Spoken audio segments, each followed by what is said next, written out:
Olá, você está no AgroMais, o canal dedicado 24 horas à agroinformação. Começa agora o AgroMais Entrevista.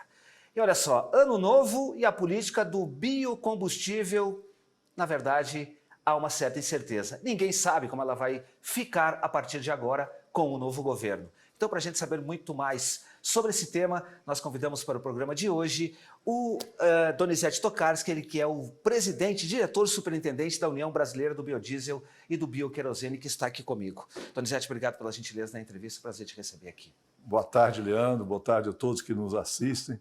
Nós estamos aqui exatamente para desmistificar a política do biodiesel e toda a sua correlação com o agro no Brasil, que é muito importante.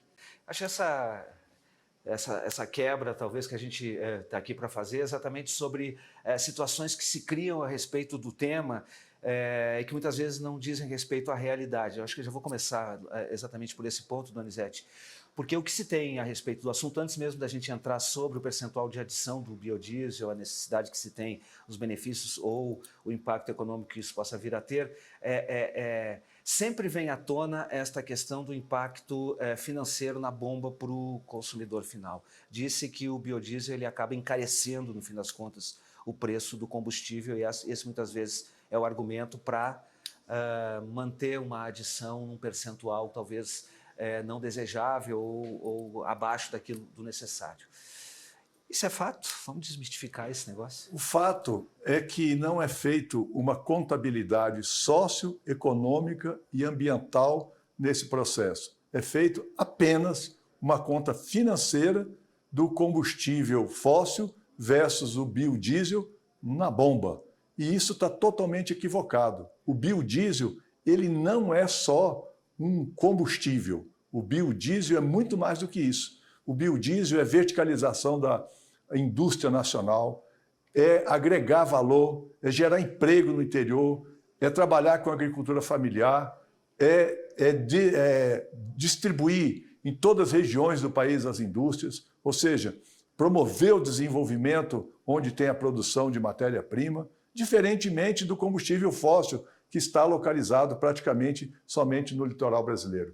Então, quando nós criamos uma situação que coloca em xeque algumas atividades que estão muito bem sedimentadas, que estão na zona de conforto, isso cria um debate que às vezes é colocado de uma maneira equivocada.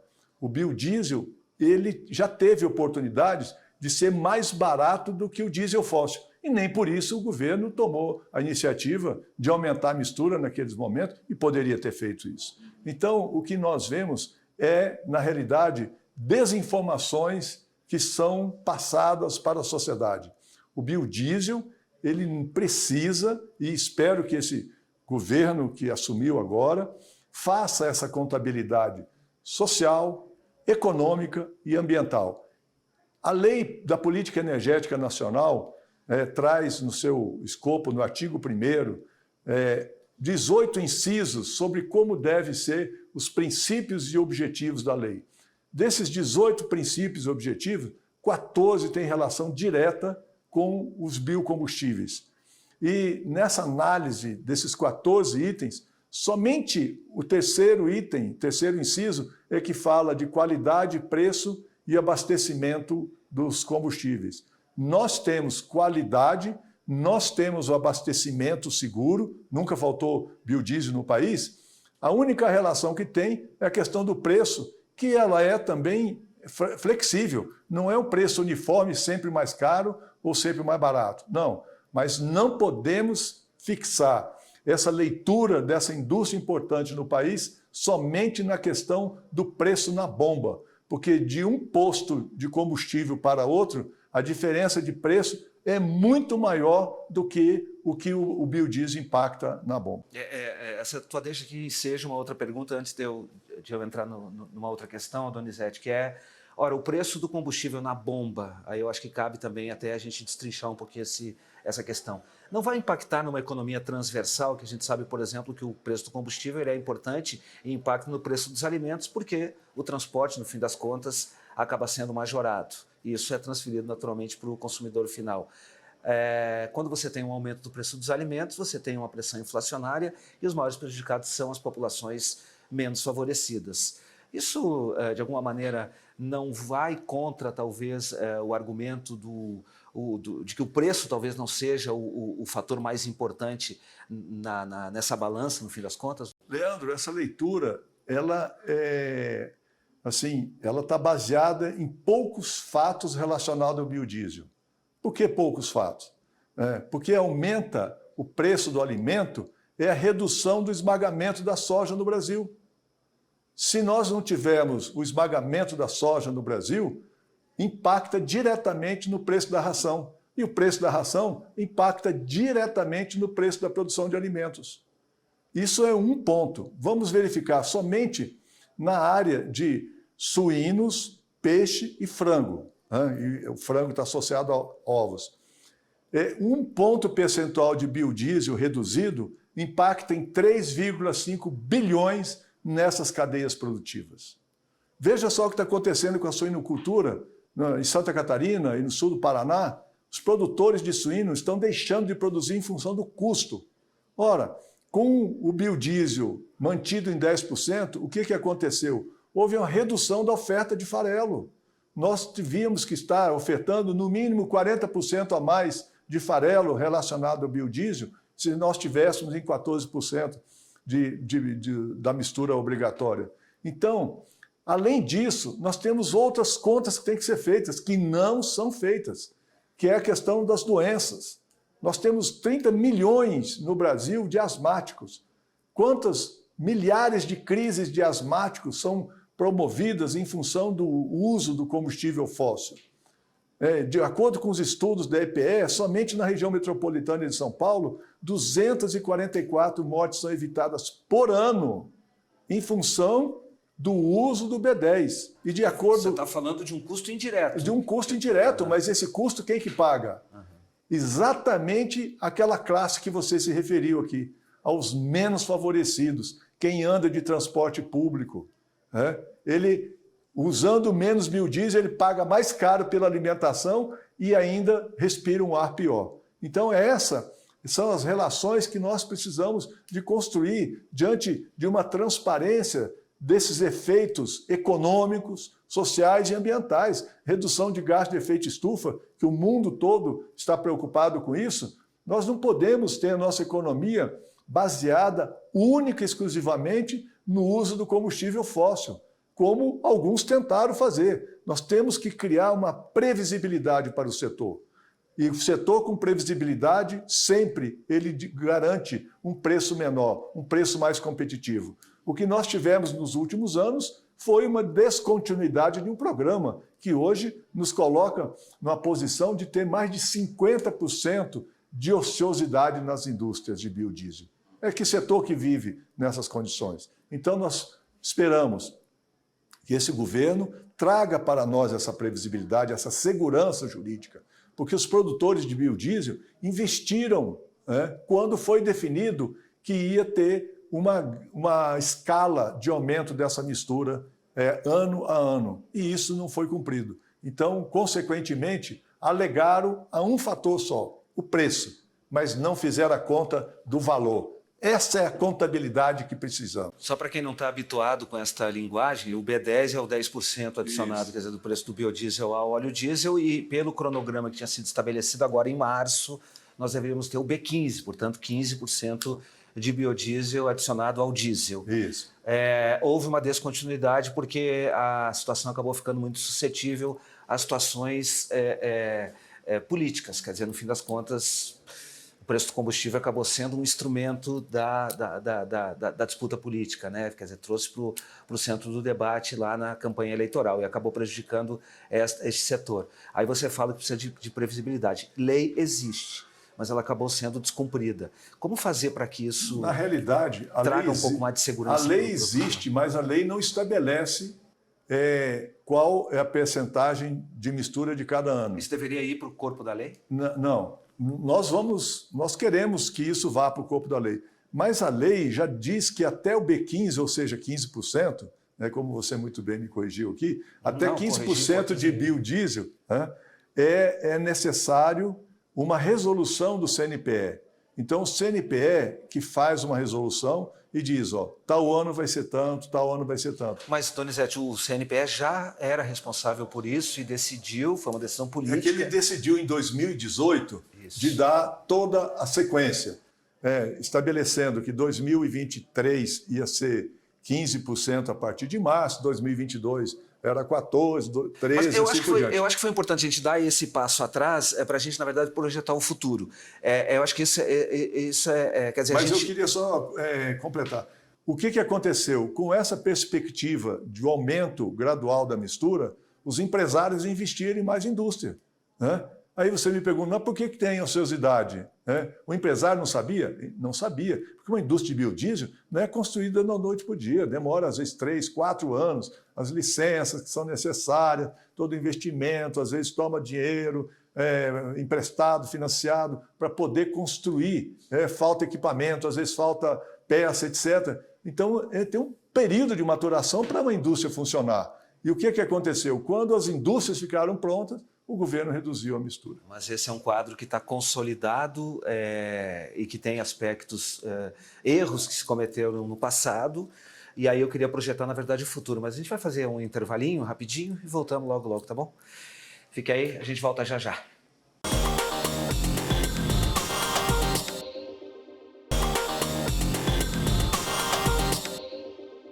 Nós voltamos com a AgroMais Entrevista. Hoje estamos falando sobre o mercado de biodiesel, certezas e incertezas. E para falar sobre este assunto, nós convidamos o Donizete Tokarski, ele que é diretor superintendente da UBRABIO, a União Brasileira do Biodiesel e do Bioquerosene. Então, Donizete, um pouquinho antes do intervalo, a gente falava sobre todas essas questões que dizem respeito exatamente à definição de uma política que seja perene, permanente. Quer dizer, você me dizia que hoje a indústria do biodiesel ela está com 50% de ociosidade em razão de uma quebra de continuidade de previsões que haviam sido estabelecidas, de acordos que o governo havia estabelecido. Isso, exato. Que foram fruto de acordos, evidentemente, que o empresariado concordou. Agora, aí eu falei, vamos projetar um pouquinho o futuro. O que garante que essas normas elas vão ter perenidade, continuidade e vão ser seguidas dentro daquilo que foi estabelecido daqui para frente? Como você conhece muito bem o setor agro, nós estamos diante de uma safra de soja que vai beirar aí 150 milhões de toneladas.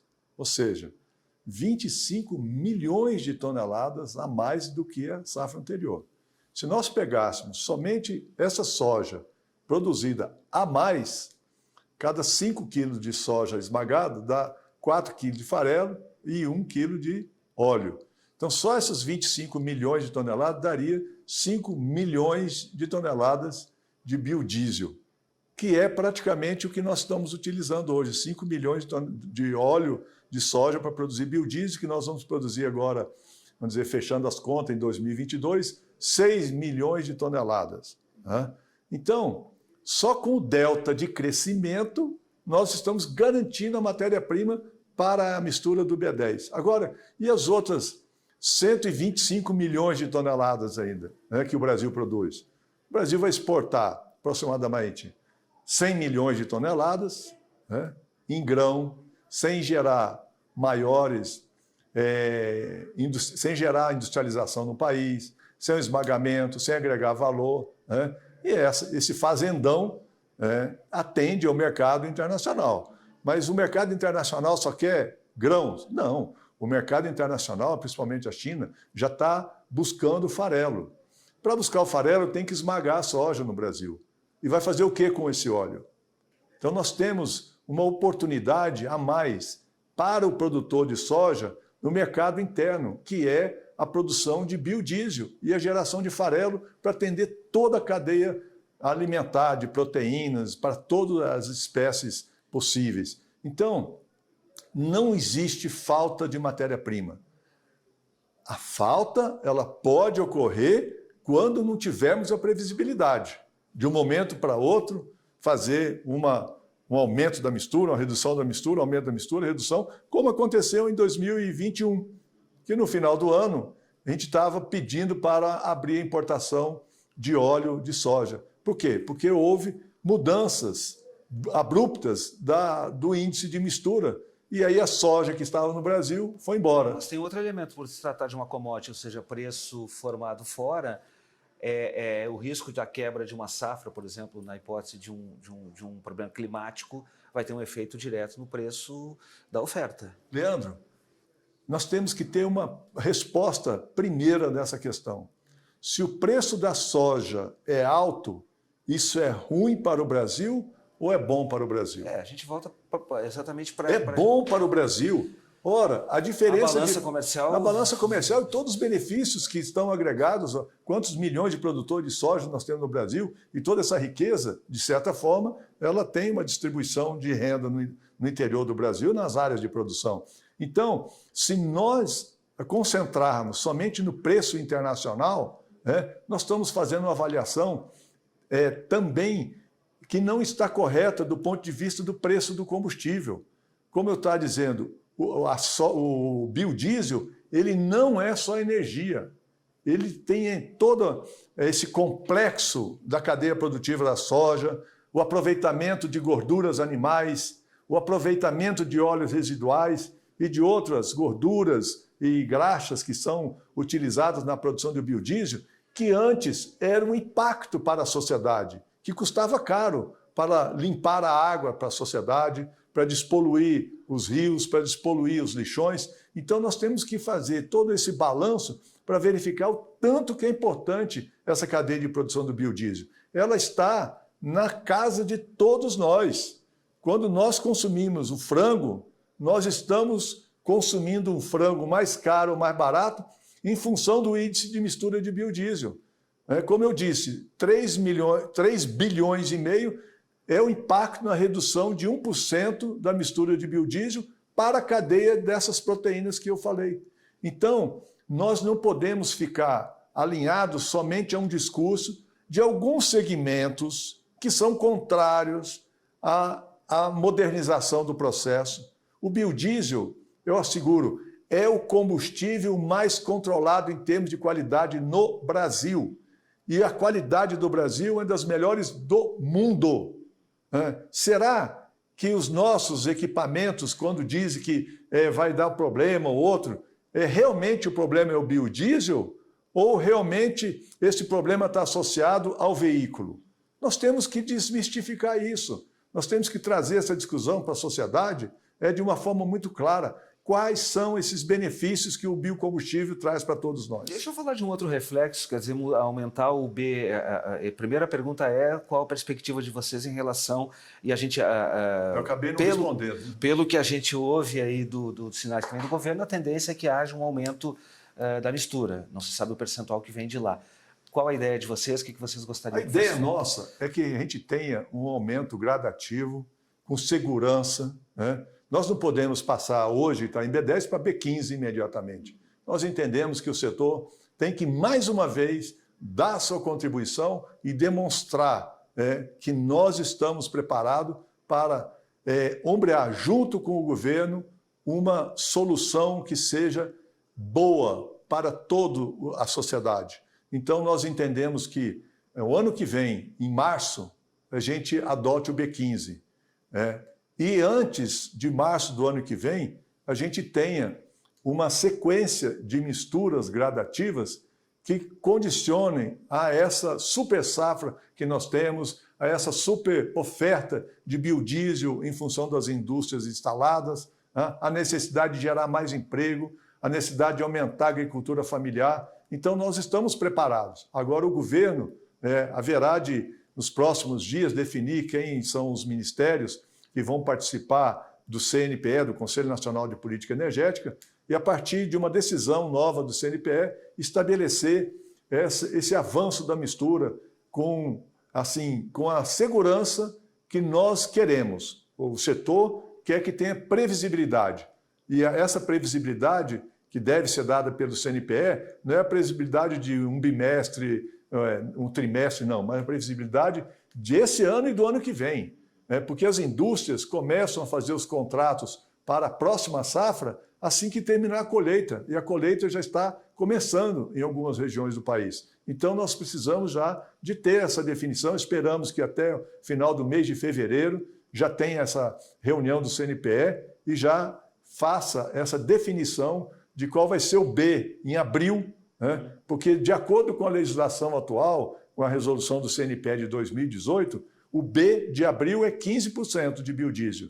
Mas nós entendemos que essa mudança deve ser mais gradativa. Então, queremos discutir com a equipe do Ministério de Minas e Energia, com a equipe do Ministério da Indústria e Comércio, Ministério da Agricultura, que está bastante sensível já a essa necessidade, que conhece mais detalhadamente já esse problema relacionado a todos os interesses e todo o complexo da cadeia produtiva da soja, né? O Ministério do Meio Ambiente, Casa Civil, etc., para que a gente possa ter um comando político associado a todo esse interesse nacional. A gente evoluiria para um B15 para daqui a um ano, mais ou menos? Seria interessante.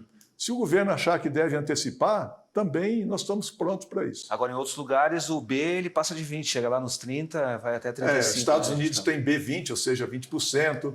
A Malásia, a Indonésia passa já de 30%. Né? Aí tem gente que fala assim, na Europa é 7%. A Europa é 7% porque eles não têm matéria-prima. Né? Não é por conta da questão do veículo. A Alemanha, por exemplo, já teve B100 nos postos de combustível. Né? Será que os alemães estavam enganados? Negativamente. Entendeu? O que está acontecendo é uma guerra econômica que aí tentam travar, inclusive, a produção de biocombustíveis a partir da soja, né? Que é um erro muito grande, porque aqui o biocombustível a partir da soja ele não compete com o alimento. É o contrário, ele gera uma escala de produção maior de alimentos. Você já disse que a gente tem esse espaço para poder crescer e que há uma guerra do outro lado para poder superar. A gente sabe que na outra ponta tem a indústria do combustível fóssil, né? Esse caminho, por enquanto, ele vai ter que ser travado, ou ter que ser feito de forma paralela. Isso é possível? Leandro, os interesses são muitos. Os interesses, nós temos que ver qual que é a leitura que o mundo segue. O mundo segue para a descarbonização. E o biodiesel, ele caminha no sentido de proporcionar ao combustível fóssil um alongamento da vida útil deles. Porque se não tiver o biodiesel, a poluição causada pelo diesel fóssil e pelos combustíveis fósseis seria muito maior. Como eu referi aqui a esse estudo da EPE, o estudo da Organização Mundial de Saúde, que a poluição veicular mata no Brasil mais de 50 mil pessoas por ano. Não sou eu que estou dizendo, é o estudo da Organização Mundial da Saúde. Então, nós temos que trazer para a mesa de discussão de um governo que tem essa leitura da questão ambiental, de mudanças climáticas, de distribuição de renda, de envolvimento da agricultura familiar, trazer para essa mesa de discussão todos esses benefícios que o biodiesel traz. Diferentemente do diesel fóssil, que ainda nós importamos 25% do diesel fóssil que nós consumimos no Brasil. E isso pode ser suprido pelo biodiesel, desde que a gente tenha uma escala de progressão e uma agenda contínua para melhorar esse fluxo. Aliás, do diesel mais poluente que tem, diga-se de passagem. Né? A gente está usando aqui equivocadamente uma situação de S500, ou seja, 500 partes por milhão de enxofre. O que significa isso, Leandro? Cada caminhão que vai abastecer com 1.000 litros de diesel é a mesma coisa que pegar meio quilo de enxofre e jogar no ar. Isso é poluição e isso causa danos cardiovasculares, pulmonares, saúde pública de uma maneira geral, milhares de internações por ano, mortes, afastamento do trabalho do ente querido e do paciente. Quanto custa isso para a sociedade? Isso precisa ser avaliado. Aliás, o que você está falando, no fim das contas, é você trazer para o centro da política pública uma outra visão. Quer dizer, você precisa quebrar o paradigma do desenvolvimento, né? De alguma maneira, trazer o tema ambiental para o centro da discussão. Me parece, pelo menos os primeiros sinais foram esses, de que o governo traz para o centro do debate a questão da preservação ambiental, da redução dos gases do efeito estufa.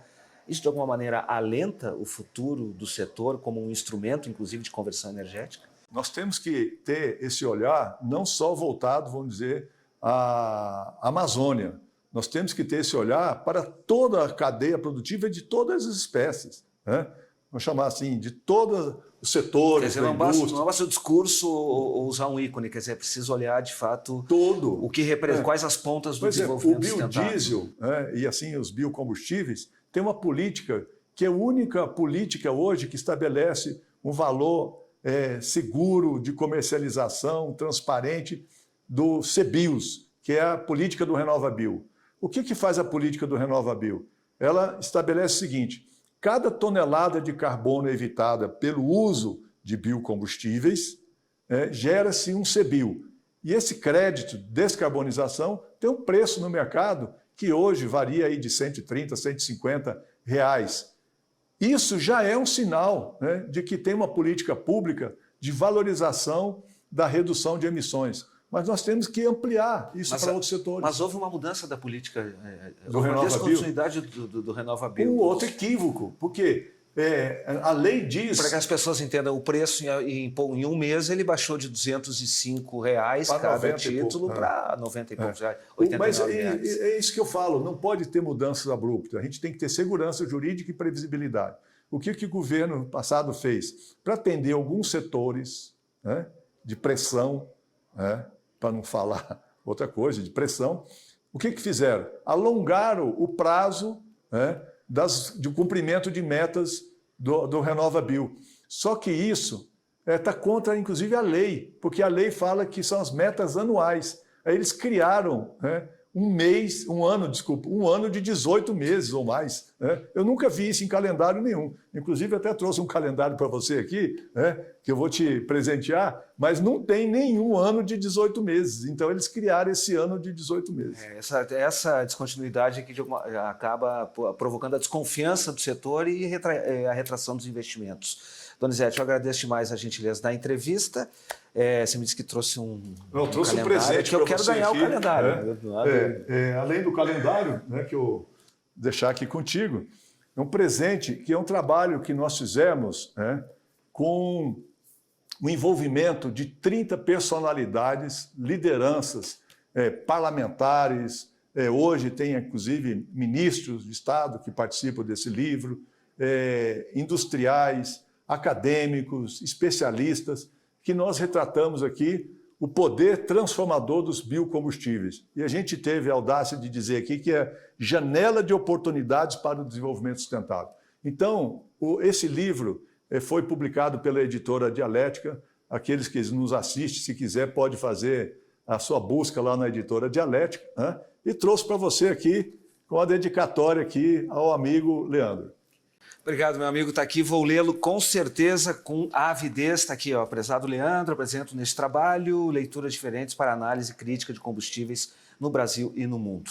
Aí você faz aqui um agradecimento a essa pessoa aqui, eu que te agradeço demais a gentileza da tua presença, Donizete, foi esclarecedora. Agora esse é um tema que não para nunca e eu quero que a gente Estamos sempre à disposição para exatamente trazer para a sociedade uma análise crítica do processo. Eu acho que falta informação e por isso agradeço você e toda a equipe para que a gente possa fazer isso com mais repetições aí para trazer esse debate para todos nós. Aqui tem fontes maravilhosas, com certeza a gente vai consultar sobre o assunto. Obrigado pela gentileza da entrevista. Obrigado. Foi um prazer te receber aqui. Para você que esteve conosco, muito obrigado pela gentileza, pela companhia e a gente se vê. Até mais. Tchau, tchau.